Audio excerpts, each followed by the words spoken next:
Andrew Ginter is the VP Industrial Security at Waterfall Security Solutions. He recently published his second book, Secure Operations Technology. Andrew will be signing free copies of his book in the lobby after this session. Please welcome Andrew to the S4 main stage.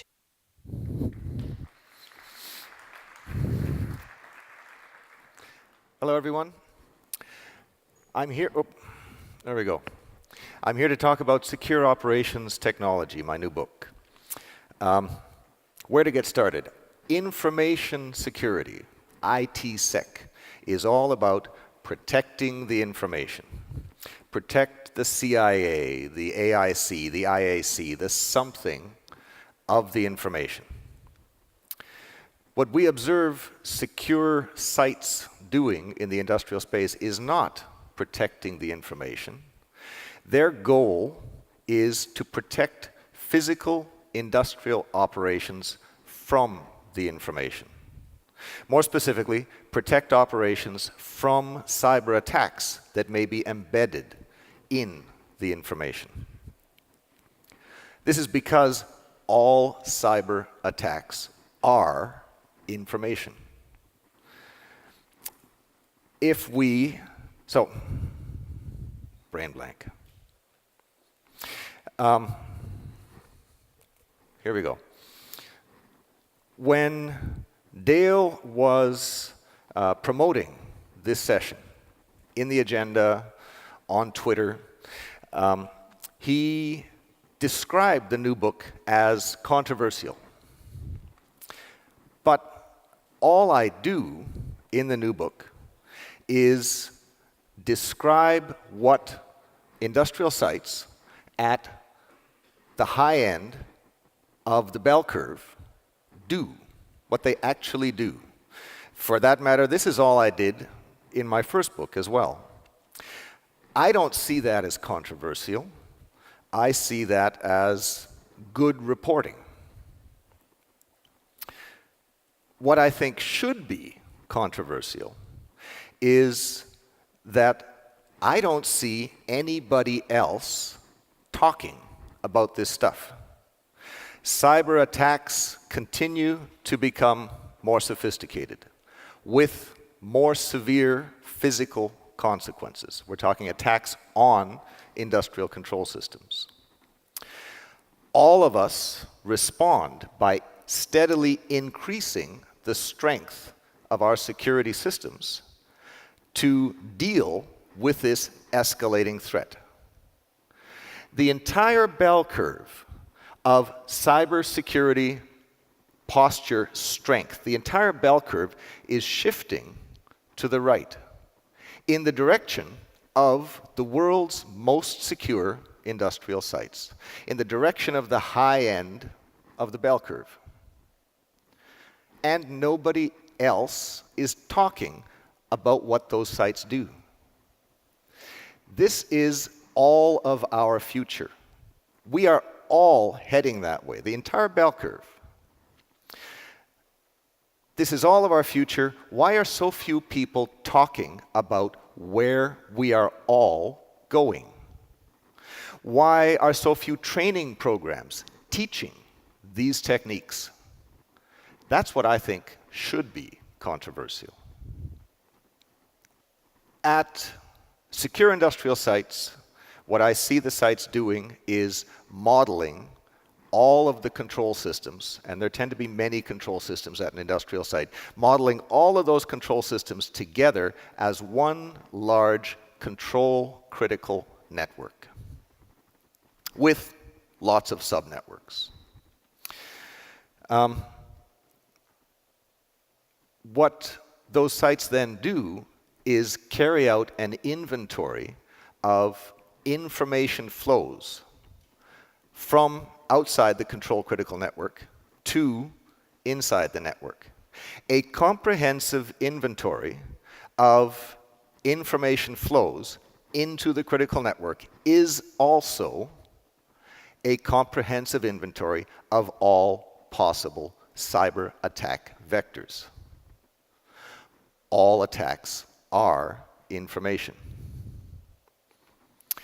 With that inventory in hand, what we see these sites doing is systematically deploy technologies to control and to protect against those incoming attack information flows.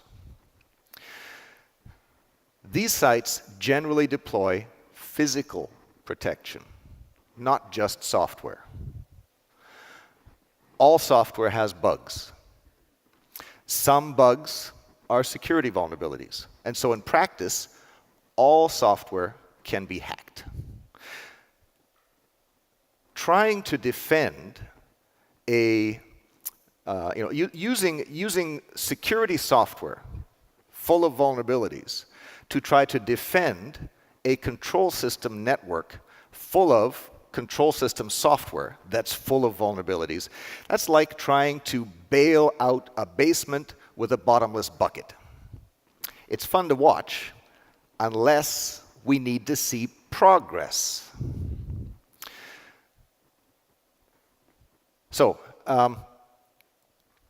in fact, a thing that we see driving increased adoption of this SecOD methodology, of these best practices that I document, a factor that I see driving adoption is compromise. More and more sites are adopting these practices after they have suffered physical consequences of compromise, in spite of the software security mechanisms they already had in place. Now, don't get me wrong. The sites that are on the high end of the bell curve, the sites that practice SecOT, also use software protections. They use certified secure industrial devices. They use software update programs. They have secure communications. They use RBAC. They use secure software development practices. But they deploy comprehensive software-based ITsec protections at these sites. But they have no illusions about the strength of security, the strength of defense that they get from these software protections. They see these ITsec style software protections as secondary compensating measures. A second line of defense behind their primary defenses. They see their primary defenses as physical protection against attack information flows. Now, attack information, any information, can only move in two ways. It can move offline or it can move online. Offline attacks must be physically carried into an industrial site. It may be carried on a cell phone. They may be carried on a USB key. They may be carried in the head of an attacker. If I have attack information in my head, if I am an attacker and I have a password and malicious intent in my head, and I physically walk past a security checkpoint, I can apply that attack information through my fingers into the first control-critical cyber asset that I come across.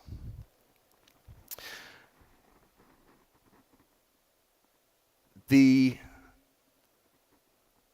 offline controls that we see SecOT sites using differ. They're going to seem reasonably familiar to most of us. They differ from classic ITsec protections against offline attacks more in degree than in kind. What's different is the intensity that SecOT sites bring to the job of protecting critical networks from offline attacks. So for example, one new thing that we're starting to see SecOT sites do is establish cyber near-miss programs. These are like OSHA safety near-miss programs. Every message like, I just blocked somebody from mounting a USB drive, every one of those messages produces a cyber near-miss report that is aggregated, that is investigated, that is followed up on.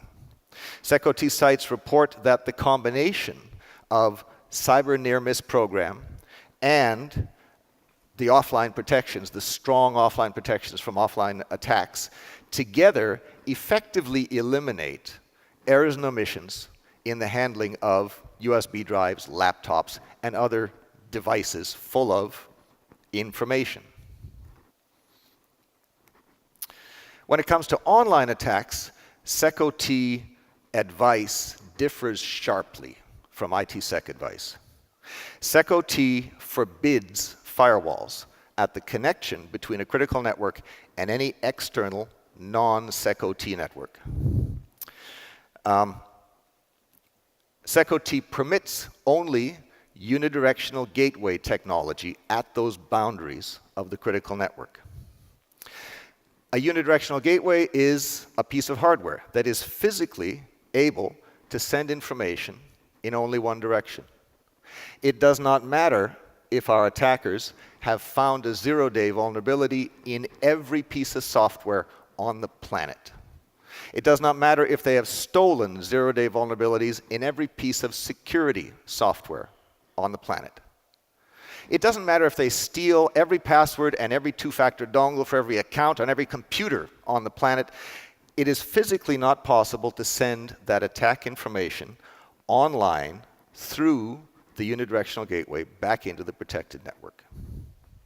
Now, I'm guessing that most of us have heard of this unidirectional stuff before. I'm guessing that most of us have either not really looked into it, or we looked into it a little and concluded it's not going to work for us.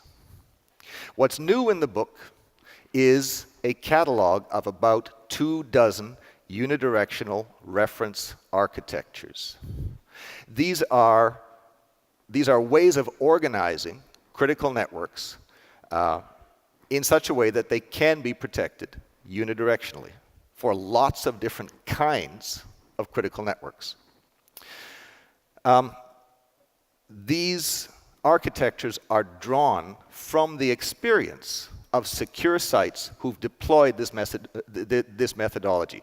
You know, this is reporting what people are actually doing out in the world.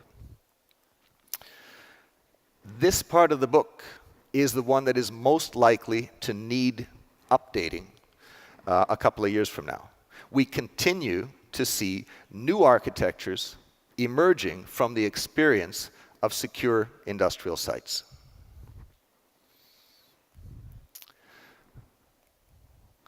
The last part of the book talks about risk assessment. At secure sites, what we observe is that the sites are looking at widely available, well-known attack capabilities. And they're comparing those attack capabilities against the defensive capabilities they have deployed at the site. The question they ask is, for each kind of attack, does this defensive posture reliably defeat that kind of attack? And by reliably defeat, they mean defeat essentially all of the time, 100.0% of the time. What's new in the book is I document a catalog, a standard catalog of 20 cyber attacks on industrial control systems, attacks with physical consequences. These attacks span a spectrum of severity of physical consequence, and they span a spectrum of attack sophistication. Secure sites use this standard catalog of attacks to evaluate the strength of a security posture at the site. They can also use it to compare the strength of security posture at different sites. To give you a taste of what's in there, have a look at attack number 10, the cell phone Wi-Fi attack. Cell phones are walking wireless attack vectors. Trick a few thousand somebodies into downloading a Trojan app. Because the app is useful. The world's fanciest flashlight app. The app can start sniffing for Wi-Fi networks, Wi-Fi hotspots. The app on a compromised phone can be carried physically deep into industrial sites that we might think are otherwise immune from wireless attacks because the site's so big, because the bad guys can't pick up the signal. The cell phones can. The Trojan app reports the Wi-Fi's and the GPS coordinates to an attacker. The attacker launches spear phishing attacks, steals the credentials to connect to these networks, and now the next time anybody carries any compromised cell phone back into the site, they can log into our control networks and attack us. They can be attacking us, sipping coffee in their basement, across the internet, from the other side of the planet. This is attack number 10. SecOT practitioners, by the way, are deeply suspicious of wireless networks.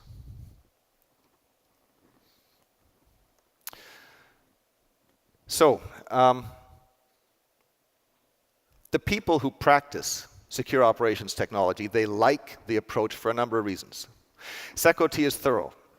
Give me a comprehensive inventory of offline and online information flows into a critical network that is intrinsically a comprehensive inventory of all possible attacks.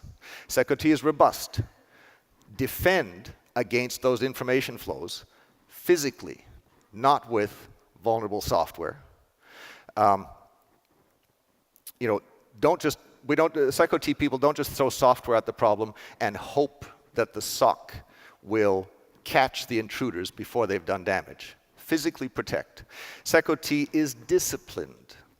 We do not see SecOT practitioners sitting on the edge of their seat playing whack-a-mole. The latest indicators of compromise, the latest actionable intelligence, the latest vulnerability reports.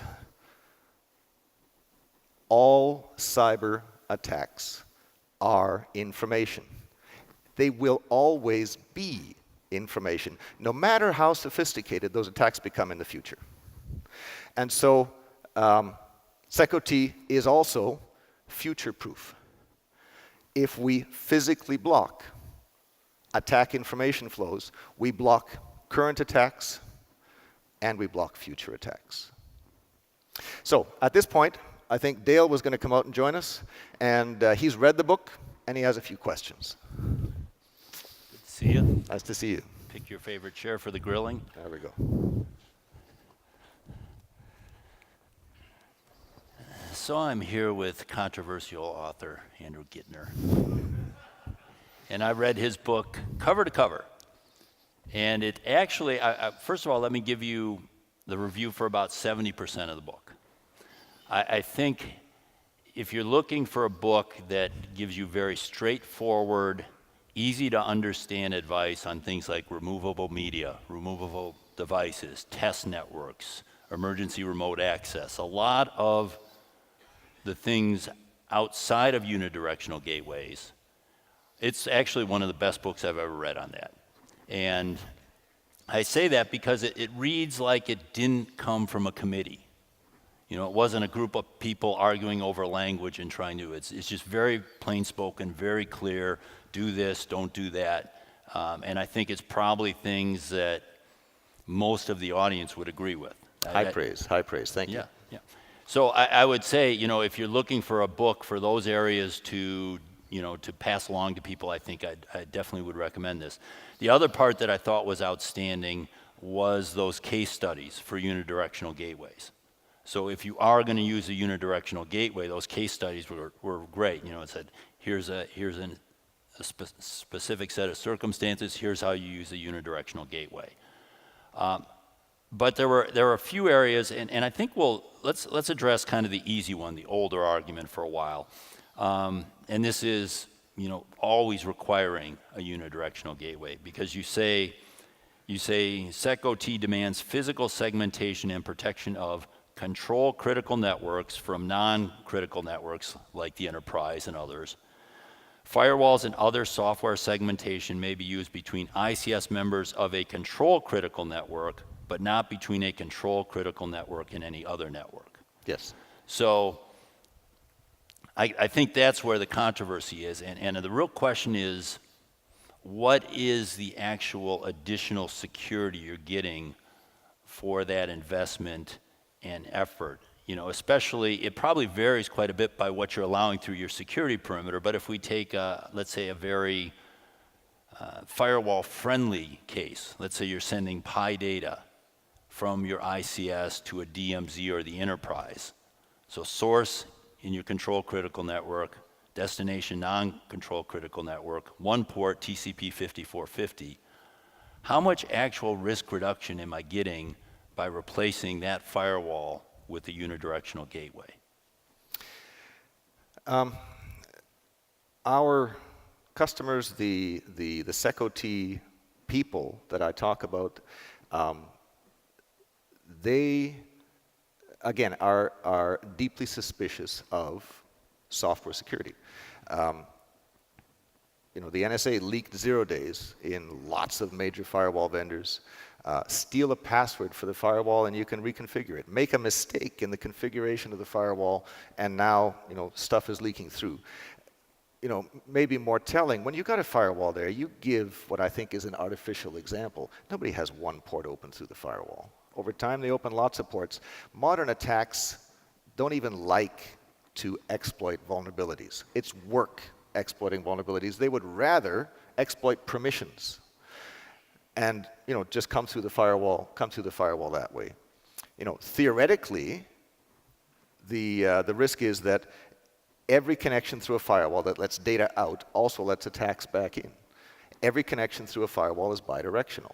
There are queries going back in, there's answers coming back out. If we compromise a client, if we have an attacker with a foothold on the IT network, now they can, at their leisure, launch attacks through the firewall into the PI server. They can be testing this on their own networks and come in with a proven exploit because there's a way to send attack information in.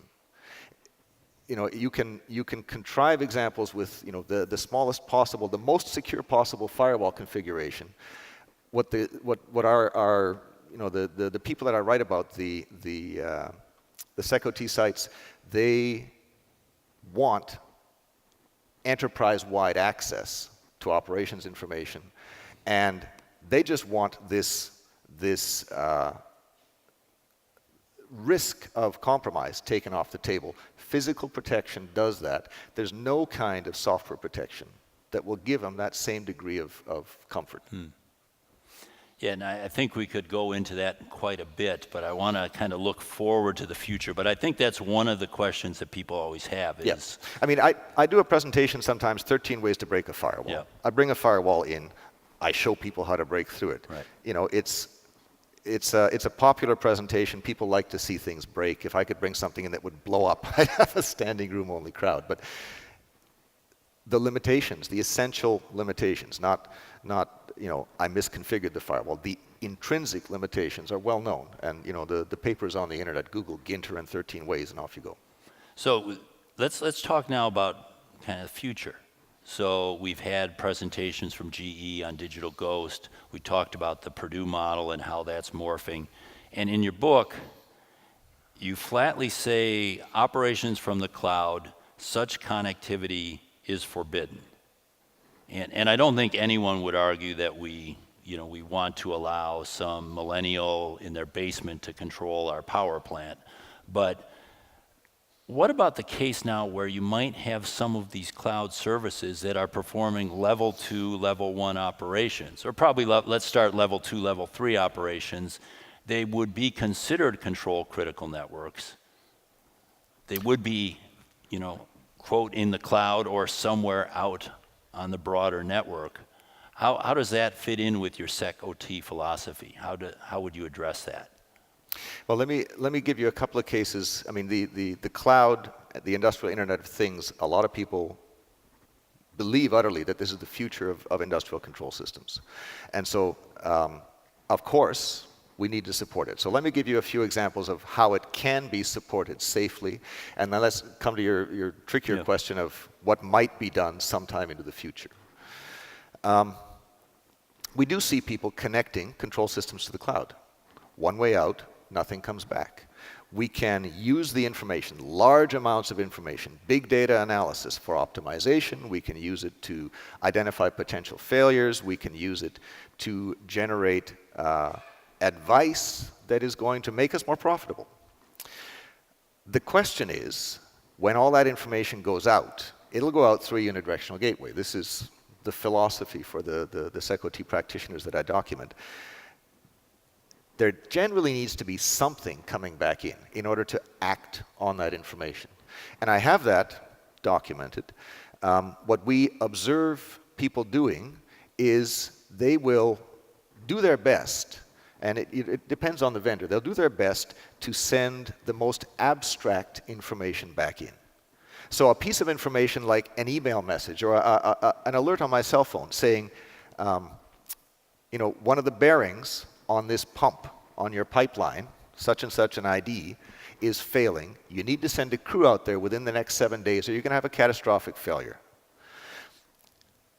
That kind of input back from the cloud, through my cell phone, through my head, dispatching a work crew, that is something I can verify for safety. I can verify that there's not going to be undue consequences in terms of equipment damage or downtime, or I can verify that.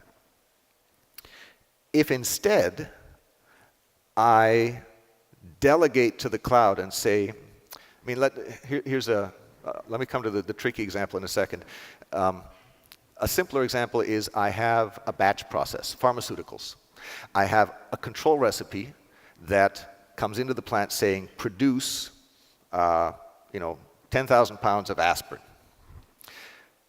A recipe that says produce 10,000 pounds of aspirin using raw materials in bins A, B, and C is something that a human can look at and verify visually that it's safe.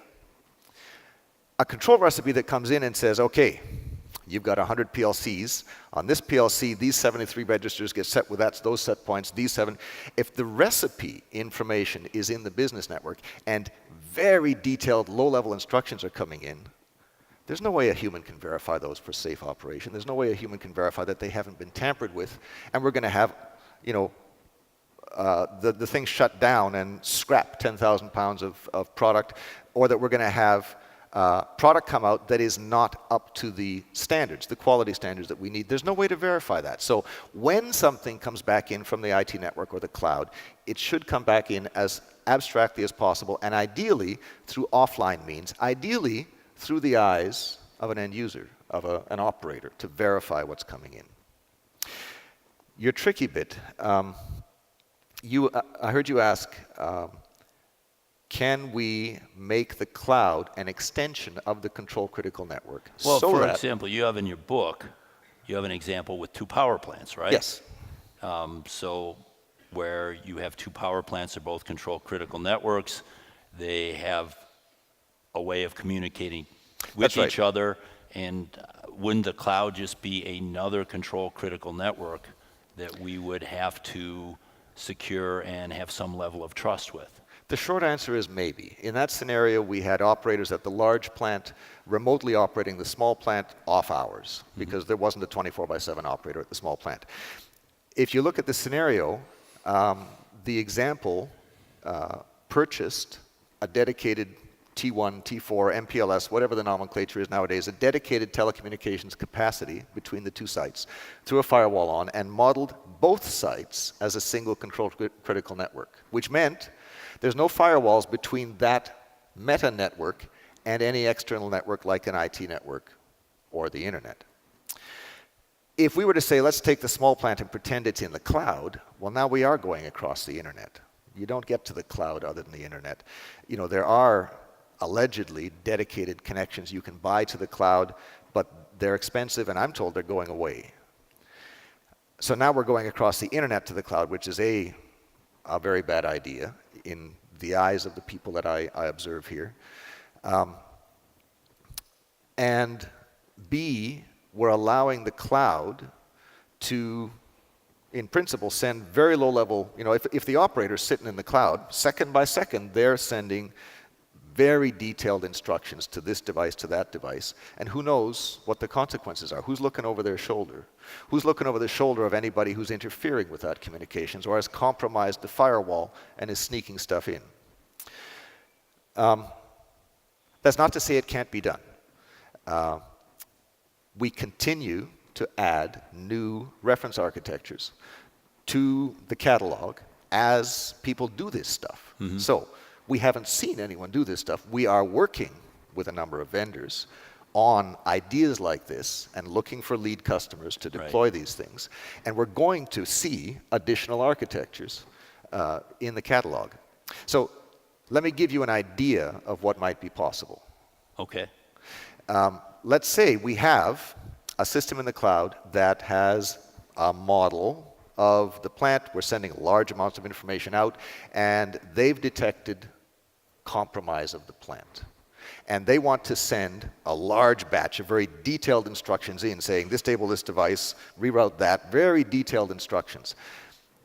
The risk that our customers, that the SecOT practitioners I document would see is that that central site is a militarily strategic target. You talk about nation states. Who's the nation state going to go after? Are they going to go after a little natural gas distribution system somewhere? Or are they going to go after the vendor that's connected and that's controlling, directly or indirectly, a third of the nation's natural gas distribution? They're going to target the vendor. The threat is that the cloud is going to send us instructions that do very bad things to our infrastructure.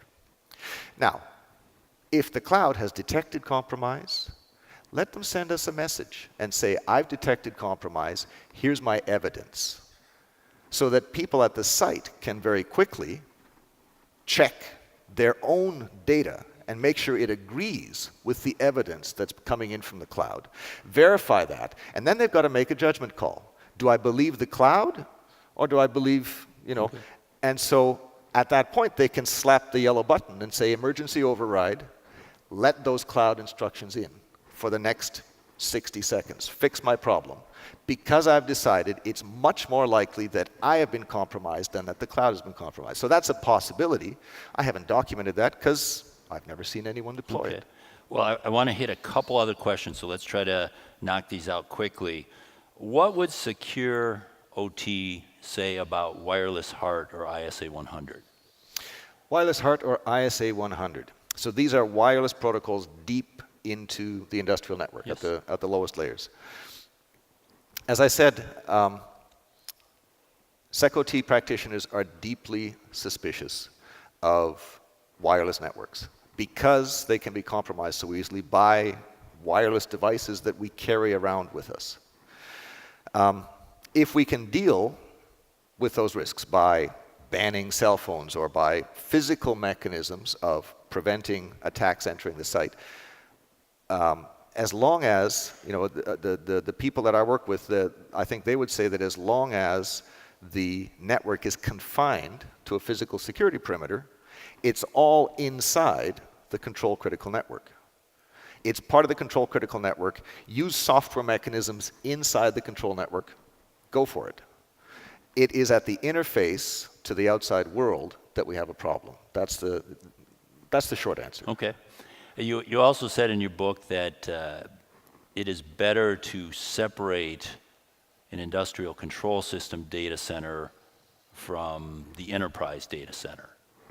And that could be quite costly if you build a good data center. What is that something that you highly recommend, or is that just kind of a nice to have if you've got a lot of money? I'm not sure that or did I misread it? I'm not sure you've understood it correctly. I think I said those words, but I didn't use the word data center. The example I gave was if I have a pharmaceutical plant, I've got 18 production units. Each of them has a 24/7 operator. Each of those production units has a server room somewhere. There might be a server room with 3 or 4 control system servers in it. There's going to be 2 or 3 IT server rooms in that facility in different buildings as well. What we see our most cautious practitioners do is deploy in the building the ICS server room in a different room than the IT server room. And the only connection between the two is that unidirectional one-way fiber optic cable. That's not the same as a data center. Well, but your server room, you would want to have some sort of environmental controls and That's right. And And a lot it of the is- things wherever you want to run servers Yes. that have high reliability requirements. That's right. And if we were to take, we don't see people taking one big server room and splitting it. Yeah. But we do see people when they're designing new facilities, designing them this way in anticipation of a SecOT approach to security, because they want to avoid errors and omissions. If you've got a technician in a server room that's got IT stuff there and ICS stuff beside it and a mishmash of wires, there's a risk that we're going to connect the wrong wires. And now we've got a direct connection between the control network and the IT network or the internet, which is a very bad idea. Well, so maybe just to finish off, and I'll let you kind of have the last word here too. So I tried to follow my own advice in the keynote when I was reading your book. There were parts of your book that I had the knee-jerk reaction that just said, that's just not possible. That's not the future. You're trying to hold back what the businesses will demand. But then I said, okay, well, wait, take a step back. Is there a way of applying these principles and still actually getting the services and living in the environment that the businesses are driving for? Or are we trying in this secure IT or secure OT to try to actually pull back what the businesses are seeing as the future in progress? And I guess that's why I was asking those questions about various zones distributed across a wide area, because to me, it might not be your secure OT, but there might be some middle ground where you can say we have a higher level of security that maybe isn't the same as our critical, non-critical communication, but we have another level for critical to critical communication that needs to be looked at.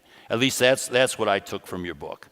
But I want to get, you can respond to that, and Sure. please give your, any last words you have. And just one more thing, everyone, he's got about a couple hundred copies, probably less than 100 now copies of the book out there. So you definitely should pick up a copy of it when we're done here, and I'm sure you'd be happy to autograph it as well. Absolutely. Free of charge, courtesy of Waterfall Security Solutions. Okay.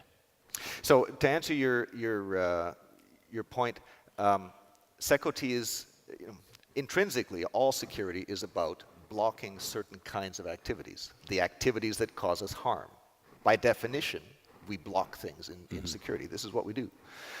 The goal is to block the bad stuff and still enable the business processes that we need to profit, to serve our customers, to serve our stakeholders. I don't have all of the answers. I've got 20 answers in the book, and we routinely work with sites to develop, to invent new architectures, new solutions, new technology when necessary. So this brings me. Let me leave a parting thought with you folks. What we observe of a lot of control system security leaders in the middle of the bell curve, I asked these people for feedback on my last book. The feedback that I've had from a lot of the leaders in the middle of the bell curve amounts to laughter. Ha ha ha, what are you guys doing? Can't you see there's no road over there? That's jungle. But cybersecurity attacks only become more sophisticated over time. All of us are improving our security posture. The entire bell curve is shifting in the direction of SecOT practitioners. In a small number of years, those same leaders are going to look around and say, whoa, what's happening? The herd is moving. Where are they going? They're going down that road. Where'd that road come from? Quick, run to the head of the pack and shout, follow me, guys. I'm your leader. That's not leadership. I invite the real leaders of industrial cybersecurity to join the pioneers, to pick up your machetes today, join the SecOT pioneers, building the road. We are building a road to secure operations, a road that everyone, sooner or later, is going to go down as the bell curve shifts. I invite you to join us. The world needs this road. That's what I had for you. Thank you very much. Thank you, Dale.